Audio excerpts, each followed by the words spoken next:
All right, here we go. All right, so last week we ended with, we've talked so far on the three great uncials, the manuscripts of the New Testament. Does anybody remember those three we've covered so far? Two of them will be easy. One we didn't cover as in depth, so it may be a little tougher to remember. Can anybody start naming out the three? Unicals? Yep, the uncials. Manuscripts or uncials, same word. That's the one I thought nobody would know. Good job. Codex Alexandrinus, right? Byzantine. Not yet. That's not the uncial. Is that a minuscule? Vatican something. Yep, Vaticanus. Minuscule? We're going to talk about those today. Nope. Minuscules is. Hang on. That's fine. That's fine. So we got Codex Vaticanus. Where was it found at? Vatican. We have Codex Alexandrinus. All right, and it was a gift.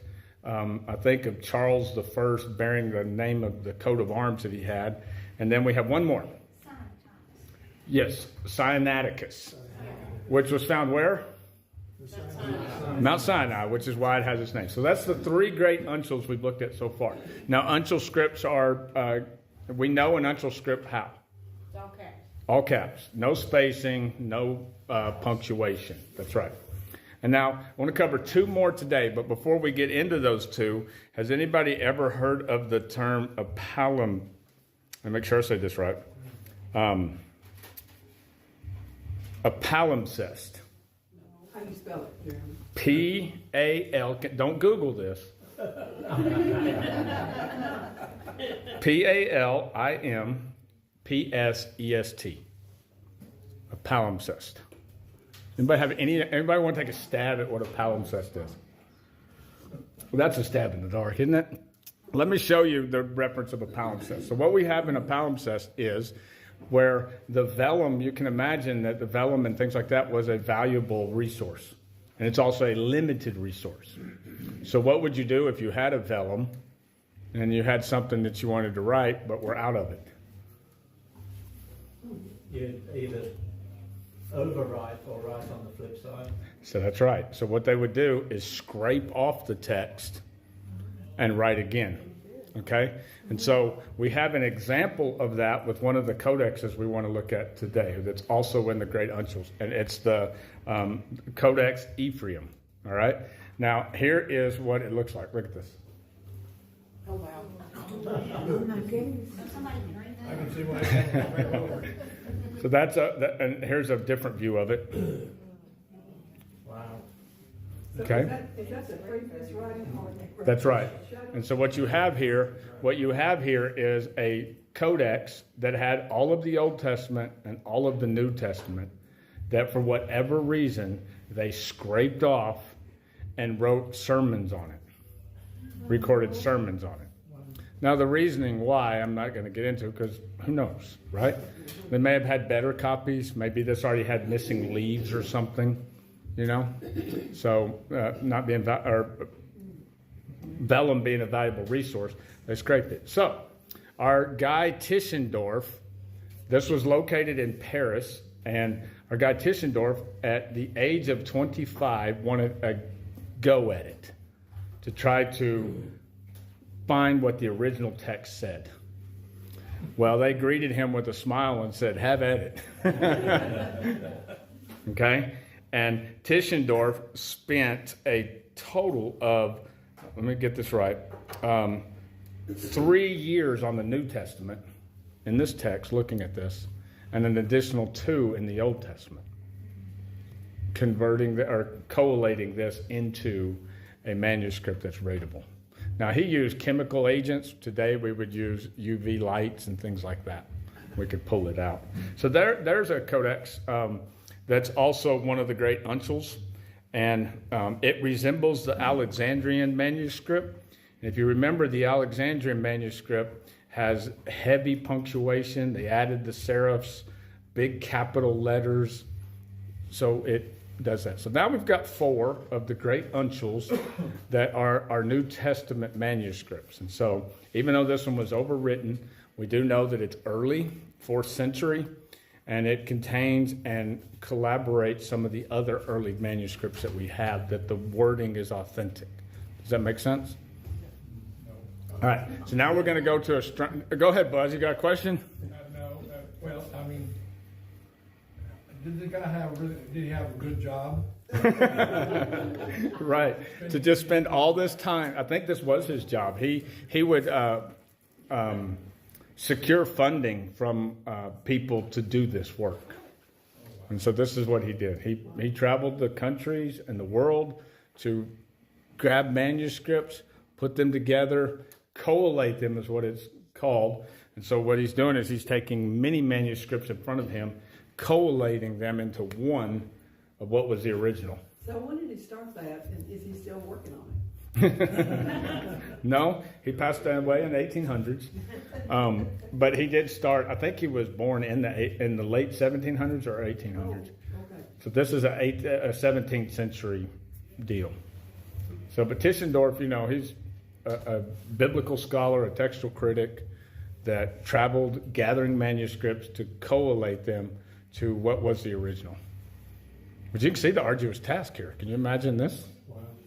That would be a long task. So you're saying that's around the 1700s in Germany? That's right. Now, the texts that he's looking at are not from the 1700s. They're from the 300s. 300s and 400s. When did the English part come into it? Well, that would be after the Textus Receptus, and we're about to start into that on the tail end of today, because that would be Erasmus, and when he does the Greek New Testament. And so then from that's going to come out the English translations. Jeremy, do you know if that's been done since we got computers? Because a computer can do that and do it Right. good. Right.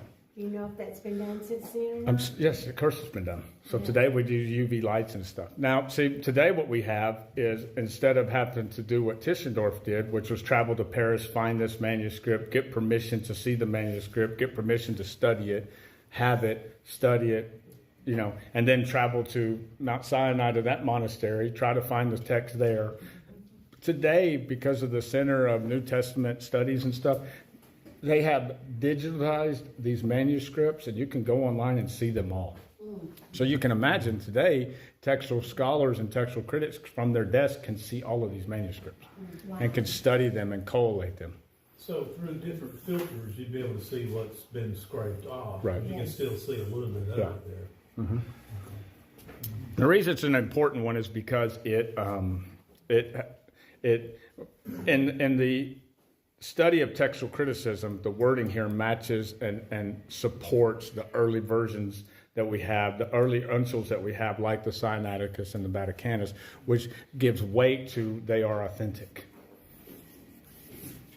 Any questions so far? So we've got 4. Now we're going to go to the 5th one, and that's Codex Beza. Okay? Now, Codex Beza was found in 1581. And it's by Theodore Beza, and I have some pictures of it. It is interesting for several reasons. And the reason it's interesting is it's the first codex that has 2 languages. And so on the left page is Greek, and on the right page is Latin. Okay, so it's the first one that has that. But it is an interesting codex. It has lots of additions and subtractions. Okay? The important part to know here is its agreements far outweigh its disagreements. Let me give you some examples of some additions. There's the same thing written on each page. That's right. Left matches the right. One's in Greek, one's in Latin.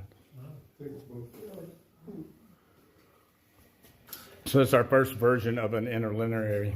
And then the, let's see if I have another. Well, that's just the palimpsest. All right. Here was another version, another picture of the palimpsest. You see on the right, you see the upper text, and then you see the 2 lower texts. That's the palimpsest. There's many versions of that, and it's not exclusive to biblical literature. There's artwork done this way. There's lots of literature done this way. So it was a common practice. But Codex Beza it's interesting because it's in 2 languages. It's interesting because if you notice, what was another characteristic of an uncial script? Do you remember what they tried to do with the columns? Make them all the same. Make them all the same, which is why they had no punctuation, no spacing, no. Now you see here, it's not that way. So this codex is different, and what they have in this is what's called sense lines, and that's SENSE, and it gives the reader a place to pause, pick up new thoughts. So this was meant to be read aloud. Take a breath. Yeah, take a breath. Yeah, nowhere to pause and stop and start a new thought, right? So it had that. But it has some interesting things. And like I said, it has additions and subtractions. And at the time when the King James Version was being written, this was the uncial that was available. Okay, now the Codex Vaticanus was available in the time frame, but you remember it had that interesting struggle. Remember, the Vatican wouldn't let it be known and wouldn't let it be studied. And when it was studied, there's only a certain amount of time per day for a limited amount of time. So it wasn't real accessible. This one was. But let me give you some examples of the differences in it. In Luke, here's a passage all of you will probably be familiar with. Let me find this. In Luke 9:55.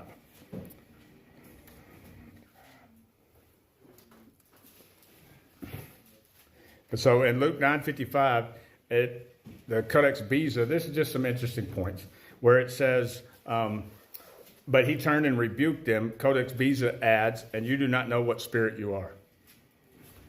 That's just an addition, okay? Here's another addition in the gospel accounts in Matthew in the Lord's Prayer, in Matthew chapter 6, or in the Lord's Prayer, where it says, let me go to that so we can see it here. Let me make sure it's the right one. Luke 23:53. That won't be that one, but we'll look at this one too.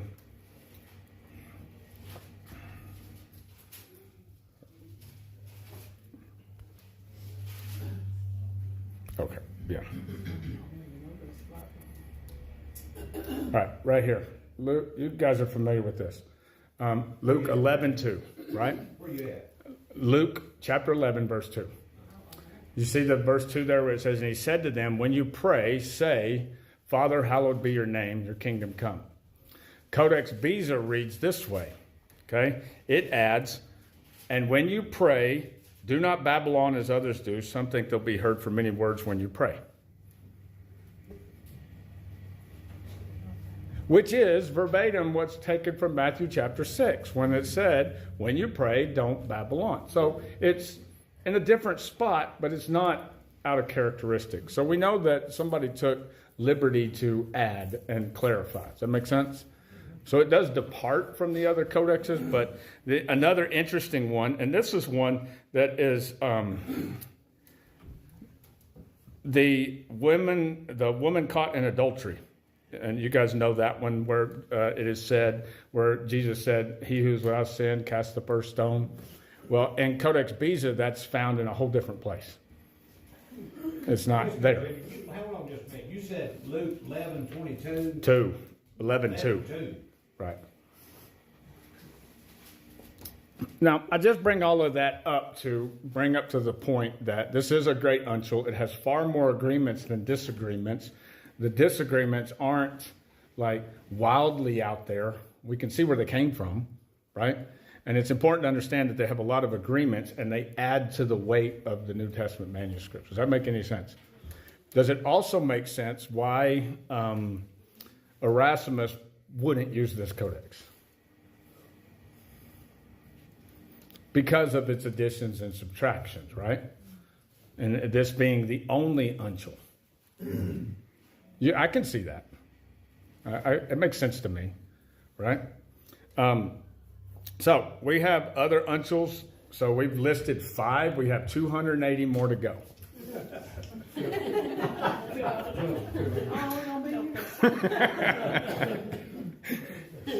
That is going to conclude the uncial part of this, okay? Because it is those 5 uncials that are not exclusive, but it is those 5 uncials that hold the weight, okay, of most of your Bibles you have in front of you for your New Testament. It is on those 5 uncials.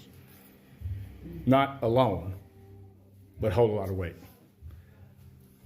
Any questions over those 5 and where we've come so far? Because where we're going to go now is, and I'm excited to talk about this, is we're going to go into from the majuscules, the uncial scripts, to the minuscules. Okay? From the majuscules to the minuscules. Now, if you remember, I think it was last week we had this. Yeah, I think it's right here. Yeah. So what we have been talking about thus far, let me get this up there.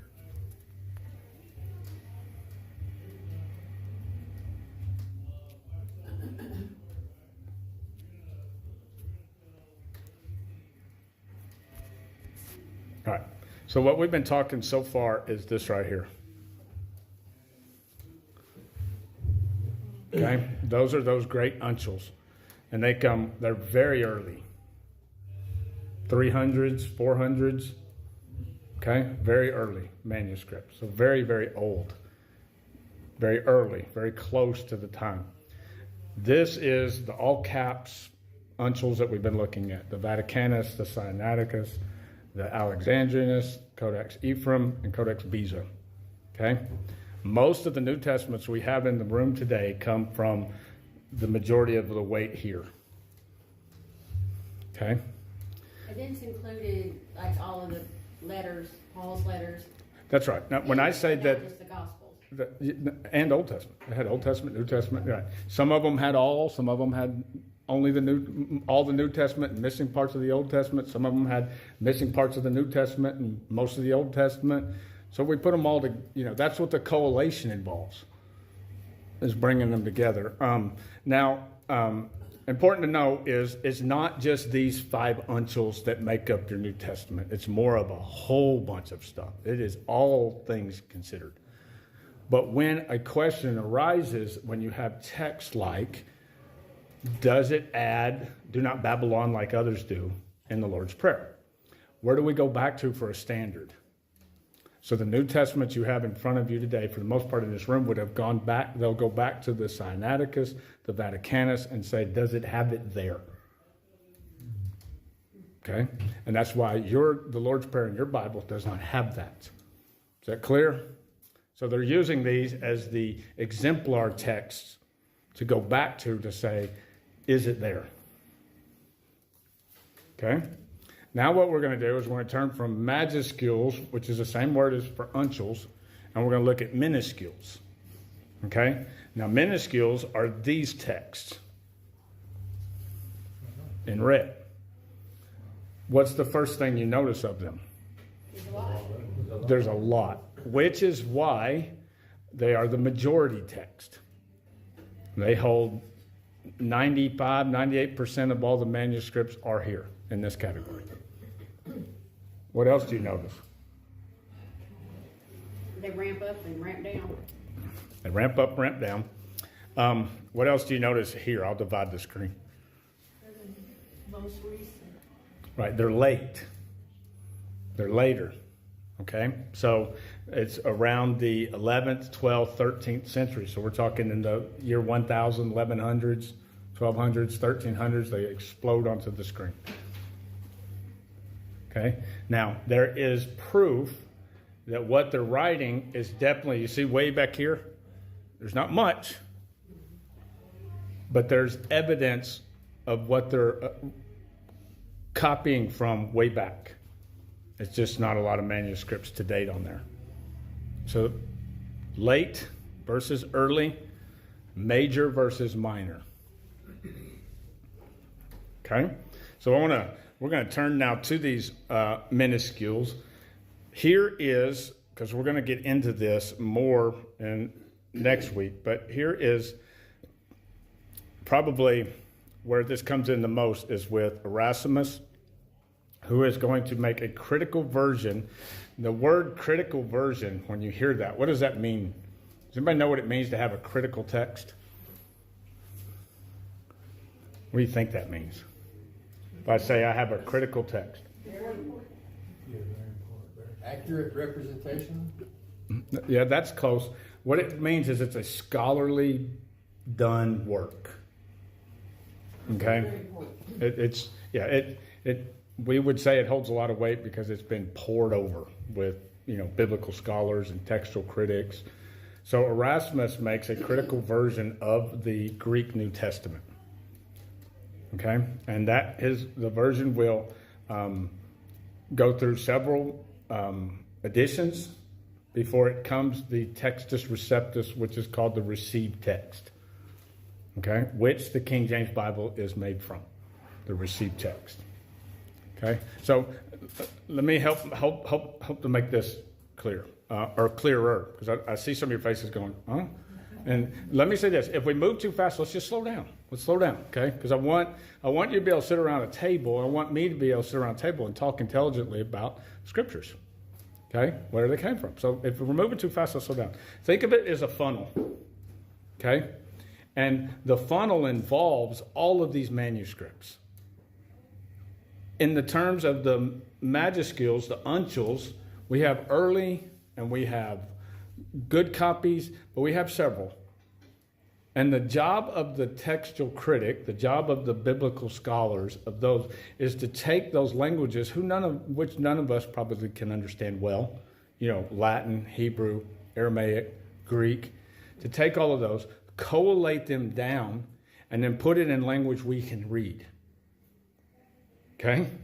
That's what Erasmus is going to do with all of these majority texts. And he's going to bring them and take the Greek writings, because all of our the writings of the New Testament are in Greek and Latin and things. He's going to take those and put them into English, so it's studyable. So it's a big funnel, and he's got thousands. He doesn't have at that time. Today we do, but he has many manuscripts at his disposal, or not his disposal, but his ability to look at. And he takes them and he looks at them all, and with a tedious eye is able to go back and say, well, this one was copied from here, so this one's newer. You follow me? And it's a long process. So it's a big funnel. So what they have done is take this big funnel, and they're gathering everything, and they're collating it and understanding it and writing it down into a language you and I can understand. And then out of that comes the language, okay? So Erasmus is a very prominent biblical scholar, okay, who is going to be responsible for the Textus Receptus, which is the received text, which is going to be responsible for the King James Bible. Okay? Now, here are the manuscripts he used. So this is what he used. It would be minuscule 2817. Now, do y'all remember the uncials and majuscules, minuscules, the numbering method of it? Remember, the majuscules had a big O. Remember, uncials have an O. So we can look at the numbers. I see the 2817, 1, 2, 2814. See how they don't have an O? Without even looking at the right side, we know these are minuscules. Yes. I have one question. The dates, is that when they were written or when they were found? That's what I've been trying to ask too, because all these scripts were not found at the same time. Right. Right. So is that when they were written or when they were found? I think both. Both. Mostly written. Remember, they're copies. They're copies. And copies and copies and copies. Yeah. And so you're asking both questions, because the copy may be that date, but what it's copied from may be from 400, and it's come down through. So the text doesn't change, but what's the word I'm trying to say? The adaptation of the interpretation changes. Is that correct? When you name all these different things that have already been transcribed, right? And then you go to the 11th and 13th century, they're still dealing with the same text before that they had before. So there are a different technique that they're changing the transcription into it with a different technique. So there's two things at play here, or two things that are working for us. One is, remember, you have copyists. Remember the scriptoriums, and they're copying the text, and we have variations in the copies, from Jesus Christ and Christ Jesus to periods and commas to skipping portions of lines. Important to reiterate and to highlight is that there are deviations and there are variations, none that affect doctrine. Okay, so it's the same text that they. It is no, but it's the same doctrines. Okay, there may be minute differences, and it depends on how much you want to highlight on differences. Is Jesus Christ or Christ Jesus a big difference to you? Okay. You see, and so there's right. It's so, but then you're getting it. So that's one thing you have going on is you have variations in the copies. Then you have the critic who writes the critical edition, and they have rules that they use to determine the original. Okay? Rules such as, in Erasmus' case, it was the majority rules. So if I found a text that said in the Lord's Prayer, do not babble on, and I have, for simple terms, I have 10 texts in front of me, and one says that. If my rule is the major rules, what am I going to go with? Leave it out. Yeah. Because that is my critical rule. What's going to happen later on, okay, is we're going to have newer critical editions of the New Testament, and they're going to go with different rules and say not major, but early. Okay, so there's two things that work there. But here's what I want to also talk about for just a minute here. Let me show you some pictures of these minuscules. I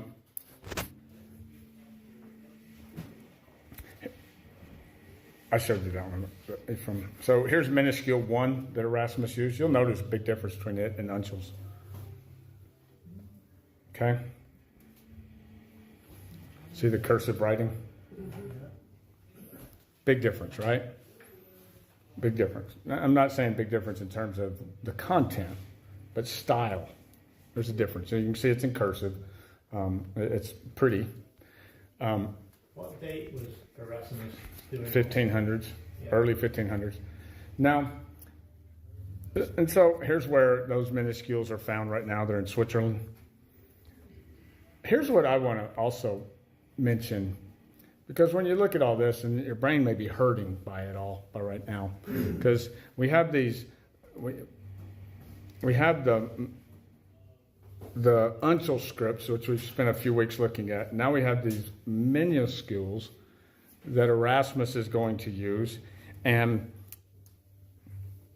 I don't want to give you the impression that one is more than the other, or because scholarly wise, biblically, scholarship today goes with the uncials and not the minuscules. Okay? So these early uncials, do you know what language they were primarily written in? Be Greek. In Greek. Mm-hmm. Same with the minuscules too. And then Latin too. But here's what I want to say.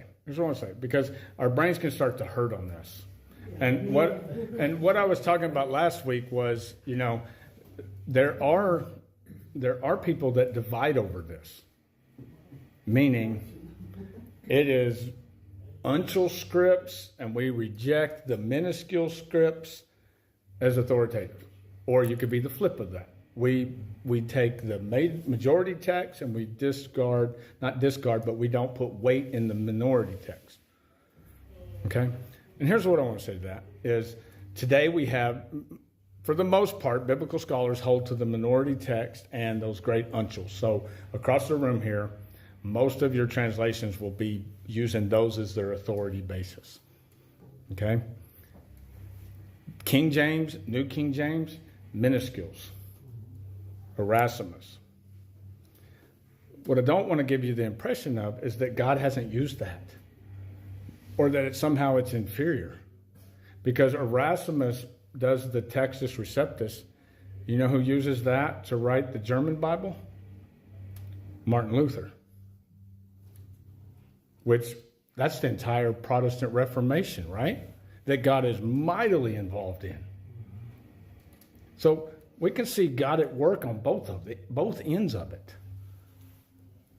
So I don't think this definitely not a salvation issue. If you want to be on one side and I want to be on the other side, or if you want to be on one. And the other thing is too, is in today's manuscripts, it's not just these uncials. I am convinced that Erasmus, if he lived today, would be online looking at all the manuscripts. It's just, he used what he had. And we thank God for what he did. God has used it in a great way. It's still a great text. I don't want to diminish from that. But most of the lines will follow the uncials forward. Okay? So then we get into lectionaries, which have, they are, has anybody heard of lectionaries before? So lectionary is a set of Bible passages meant to be read in church. There's lectionaries in church today. There's a 3-year lectionary that's followed in the Methodist church. It's followed in Episcopalian churches, Catholic denominations. And what it is like if we followed that lectionary, it's a 3-year lectionary, and they have lectionary A, B, and C. And let's say this is year B. And so what I would be preaching on this morning would also be preached around the county at other churches because we're following a lectionary. You follow me?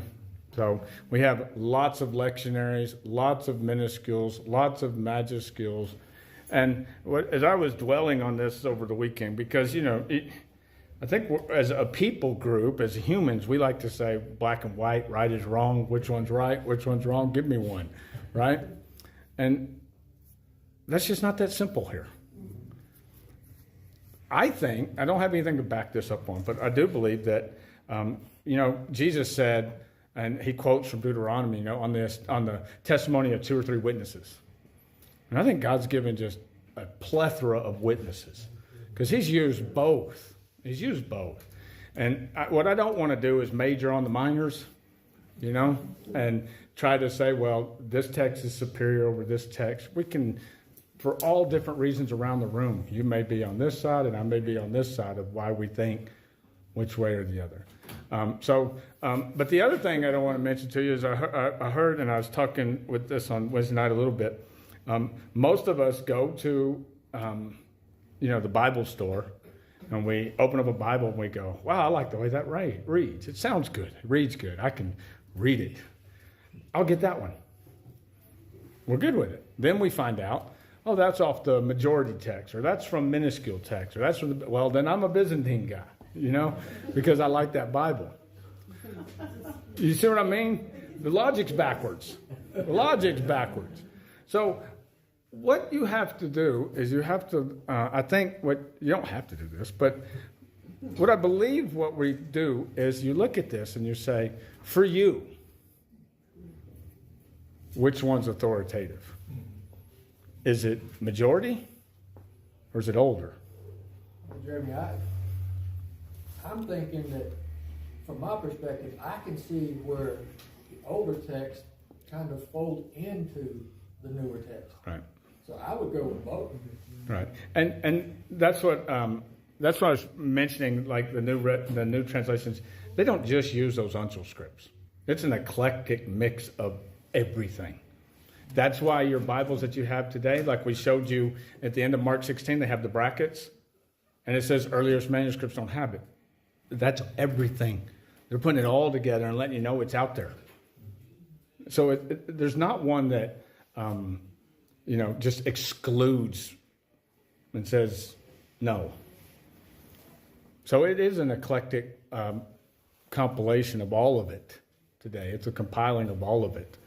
Question. Would the King James, not like the New King James Version, but just King James, would it have the end of Mark? Mm-hmm. It would have? Without brackets. Without brackets. So now, why would that be? That would be because the text that Erasmus had in front of him when he was doing the Texas Receptus, had without a doubt. Where the NIV would actually give you a bracket. Give you a bracket. Now, why is that? That's because that is using as its rule those uncial scripts. But like James saying, they use it all. So they give it to us and put it in brackets. That kind of explains that certain Bibles, especially if that's online that you pull down, are, there's different versions. Let me show you this one. Here's a big one for Erasmus. And in 1 John 1, 5 through 7. This here is let me go to the King James. This is what, you'll have to forgive me. Oh. So in the King James here, look at this verse. This is known as I'm probably mispronouncing it, but the Comma Johanna. Look at here in 1 John chapter 1, verse 5. Let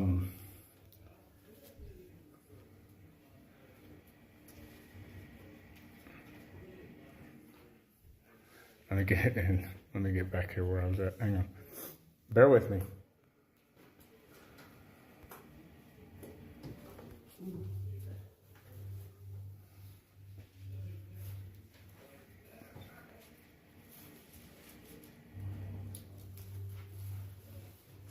Here it is. I'm sorry. I had my text wrong.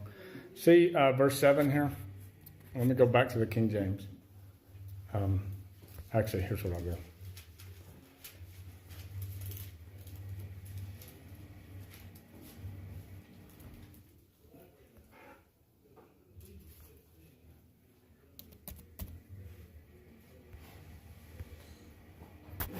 All right, so you see on the left, I'm going to have the King James, and on the right, I have the ESV. So on the left, majority text, Byzantine text. On the right, minority text, uncials.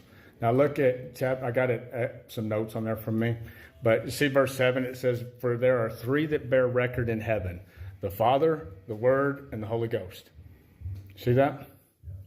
So that came from minuscule, I believe 31 or 33, and it's the only one Erasmus had, but he used it. Okay, it's only minuscule, he had to use it. Now look at the ESV in verse 7. "For there are three that testify." Done.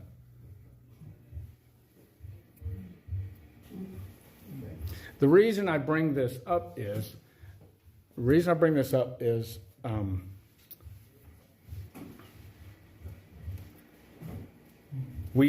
how many has heard this? I don't like that translation because they purposely left words out. Very purposeful. Mm-hmm. That they've removed. But it's what did they translate from? Do you see? It wasn't an antagonistic viewpoint to say we don't want the Father, the Spirit, and Christ in that verse. It wasn't an antagonistic viewpoint. It was the text in front of the collator. Does that make sense? Now, does this have any weight on any key doctrine? No. The one on the right says, the Spirit and the water and the blood, and these three agree. Mm-hmm. The other side says it is the Father, the Word, and the Father, the Word, and the Holy The left is the King James. I'm sorry, I may have mixed that up. No, that's fine. They both say basically the same thing. Exactly. They're just in different versions, That's right. different forms. And that's what I'm saying. Let's not major on the minors. But what I do want you to be able to do, what I want to be able to do is when you sit down with somebody, and if you're sitting over somebody and they say, well, I don't like that because they left this out. The truth is they didn't leave it out. It wasn't there. It's what are they translating from? Does that make sense? Does it make sense? Clear as mud? If you're translating from A and I'm translating from B and I have a different text from you, wouldn't that make sense? But keep in mind, there's no big differences here.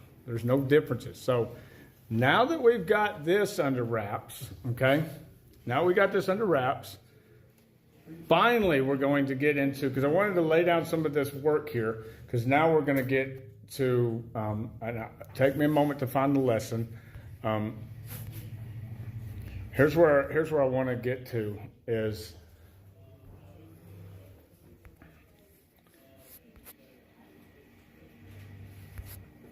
like this, nope.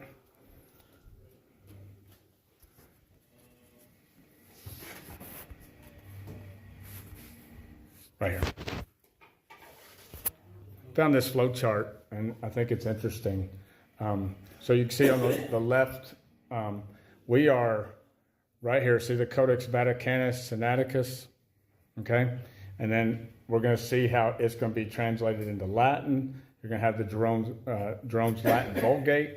And we're going to get down to, here's the Textus Receptus, which we started talking about today. See that right there? And it comes from these. So what we'll be going into next week is, and we'll start getting more into the English versions, but what I wanted to talk about is what underlies these English versions. Okay? Any questions so far on these things? Majuscules, minuscules, uncials, Byzantine, Alexandrian, Western. I told you it was going to be history. It's going to make your brain hurt. I think prior to listening to your explanation, I thought there was just like one version of a manuscript that then people picked apart and came up with different translations. The actual fact makes a lot more sense than that supposition. Well, thank you for that. You know? And now it makes perfect sense, like you said, the funnel system. You have all this stuff spread around, you have to funnel it down to have one version that people could understand. Yeah, and again, I want to just, if you just sit down and think about the explosion of text, coming from this New Testament era, there's just an explosion of text that comes out of it. Why? And you think about this. This is in the day and age where spreading it isn't easy. It doesn't go viral. I think it's good that it starts to spread. Right. So that's evidence of something very major took place.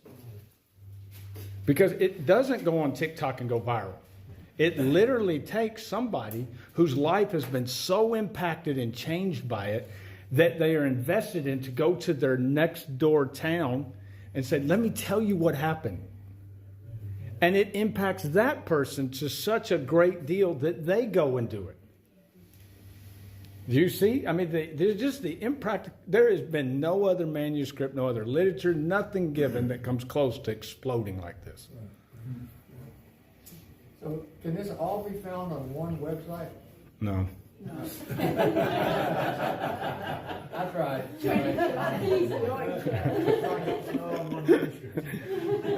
No. That's what makes your brain hurt.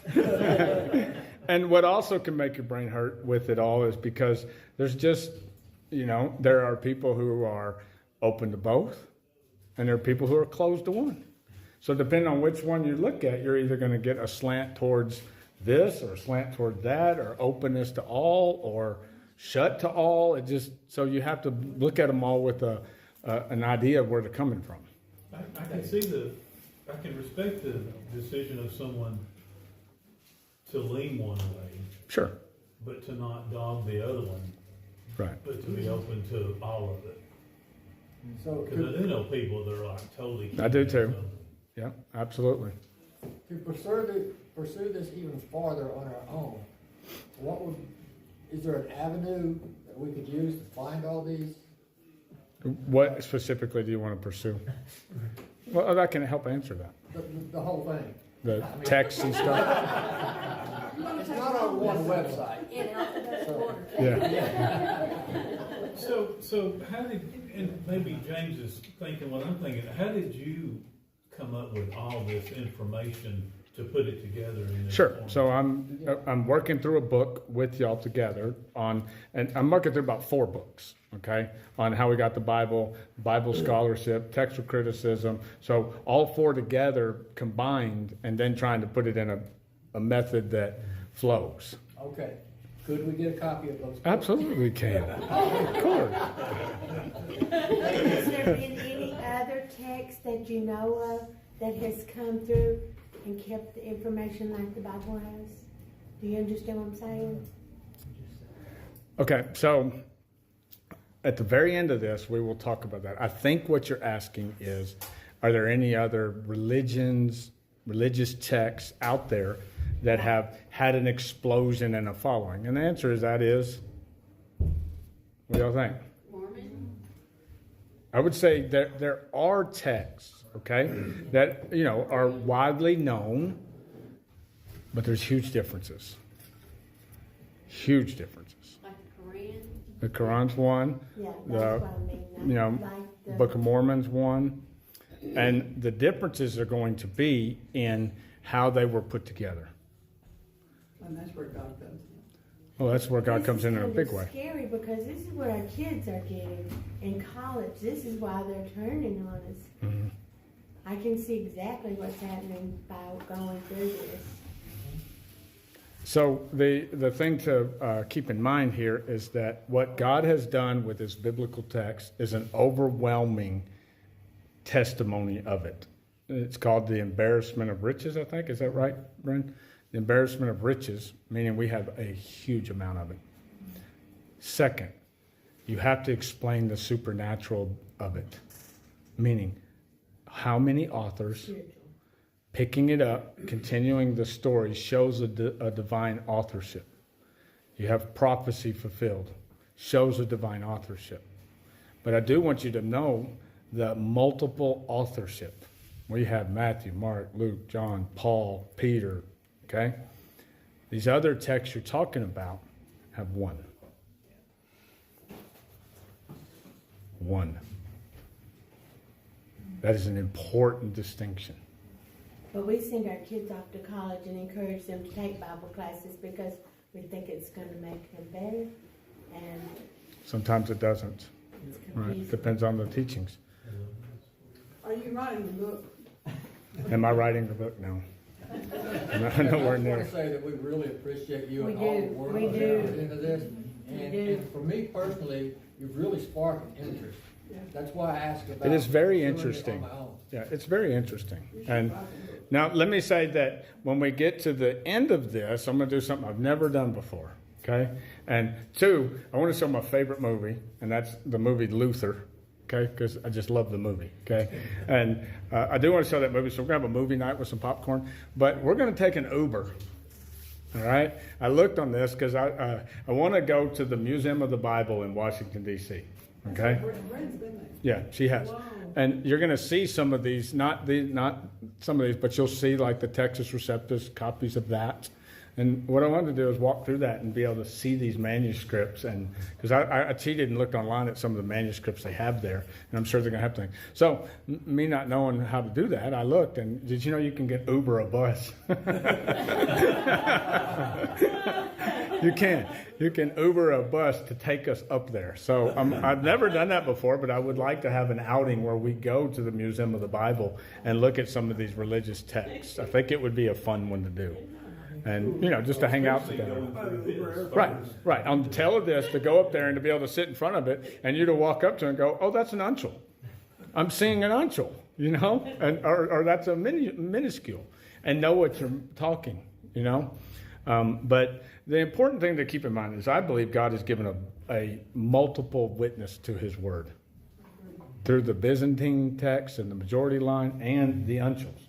I don't think it's an either or. I think it's both. Now, there are differences, but those differences are in copyist errors and slight variations. There are a few that can be a little bit, you know, scratch your head over, like the big ending in Mark. There's some big ones there, but it really doesn't affect our salvation and shouldn't affect our fellowship. The way you explained it with the funnel, like Mick was saying, just makes it a lot more a lot more sense. Aren't we thankful for those scholars that did that? Absolutely. Because, I mean, think about it. We could come in here and every single one of us have a different copy. Yeah. I don't see how anybody that is presented with this could ever say, I don't believe in God. All right. So, you know, kind of telling on that, and we're getting late, we'll have to move on. But so, like the argument for, or not the argument, but the weight for people who say the majority text, they'll say that God supernaturally preserved his word by majors. If you come from an uncial script, you're going to say, well, why wasn't it bound till 1,000 years later? You see? So, I mean, there's real debates that can be had, and we can really, what I see is God had his hand in all of it. You know, just the fact that we have it.